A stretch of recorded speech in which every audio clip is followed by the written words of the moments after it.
અમદાવાદ શહેરમાં ફરી એકવાર અસામાજિક તત્વોનો આતંક। શું કાયદા કાનૂનનો કોઈને ડર જ નથી? નમસ્કાર મિત્રો, હું વિપુલ પટેલ, સમૃદ્ધ ગુજરાત ન્યૂઝ સત્યની સંગાથે। એક નજર આજના મુખ્ય સમાચાર પર। અમદાવાદ શહેરમાં ફરી એકવાર અસામાજિક તત્વોનો આતંકની ઘટના સામે આવી છે, જેમાં જુહાપુરા વિસ્તારમાં તવક્કલ પાર્કમાં રહેતો અમાન શેખ તેના બે મિત્રો સાથે સોનલ 4 રસ્તા પાસેથી પસાર થઈ રહ્યો હતો, ત્યારે એક્ટિવા ઉપર 3 જેટલા શખ્સો આવ્યા હતા અને ટ્રાફિકથી ધસમસતા જાહેર રોડ પર છરી કાઢીને આ યુવક સાથે મારામારી કરી હતી। અમાનને છોડાવવા જતાં તેના મિત્રો ઉપર પણ આરોપીઓએ છરી વડે હુમલો કર્યો હતો, જેને લઈને રાહદારીઓ અને વાહન ચાલકોમાં ભયનો માહોલ ફેલાઈ ગયો હતો।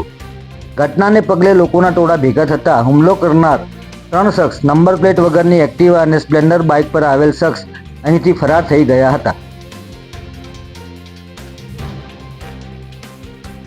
આ સમગ્ર ઘટના અંગેનો વિડીયો સોશિયલ મીડિયામાં વાયરલ થઈ રહ્યો છે, જેને લઈને વેજલપુર પોલીસે ગુનો નોંધી આરોપીઓને ઝડપી લેવાની કાર્યવાહી શરૂ કરી છે। ત્યારે અમદાવાદ શહેરમાં અવારનવાર બનતા આ પ્રકારના બનાવોને લઈને પોલીસની કામગીરી સામે અનેકો સવાલો ઊભા થઈ રહ્યા છે। છેલ્લા ઘણા સમયથી અમદાવાદ શહેરમાં આવી ઘટનાઓ સામે આવતી રહેતી હોય છે, જેના કારણે નિર્દોષ સ્થાનિકો પણ આવી ઘટનાઓનો ભોગ બની રહ્યા છે।